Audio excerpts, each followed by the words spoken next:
Ngayong araw guys ay inunahan na namin kayo ni Ivy na mag-date-date sa February 14 at sa pagkakataong ito dito nga pala kami sa dagat namin mag-date-date at mag-food trip kaya samahan kami.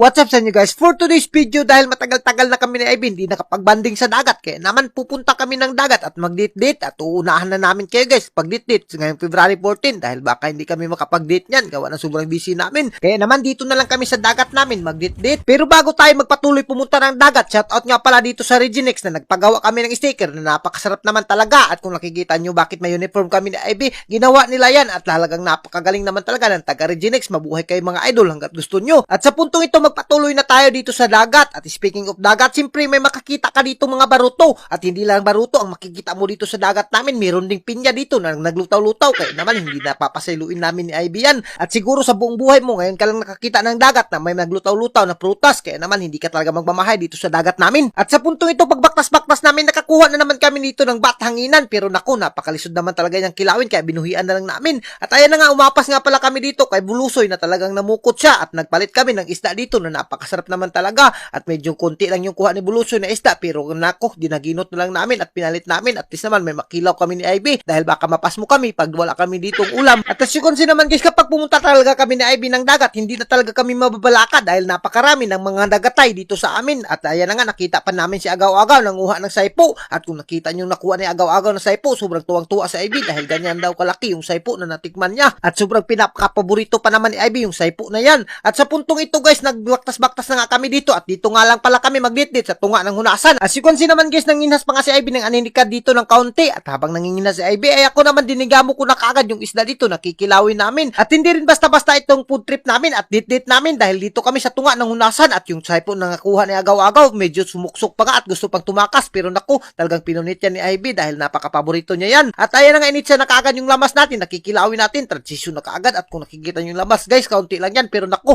yan yung magpapalasa at magpapasarap sa ating kinilaw. At wag nyo nang pansinin ang ating panaksan dahil matagal-tagal na yung panaksan na yan nung panahon pa yan ni Rizal nung nagkilaw siya ng danggit. At sa puntong ito hindi man talaga natin makakalimtan guys na magkumot-kumot ng kinilaw dahil mas lalo sasarap ang kinilaw kapag kinumot-kumot talaga natin. At kung nakikita nyo guys, konti lang yung kinilaw namin Ivy dahil dalawa lang naman kami. At yung saipo nga ay hindi na pinahiwa ni Ivy dahil gusto niyang kainin ng buo yung saipo na yan dahil yan na talaga yung pinakapaborito niya. At siyempre talagang kung nakikita nyo yung sunlight guys ay napakaganda talaga. At speaking of maganda guys, hindi pa rin talaga kumukupas yung ganda ni Ivy kahit nabugkag na yung mga bahaw niya at naku, hindi pa rin talaga ako natatakhan sa kanya.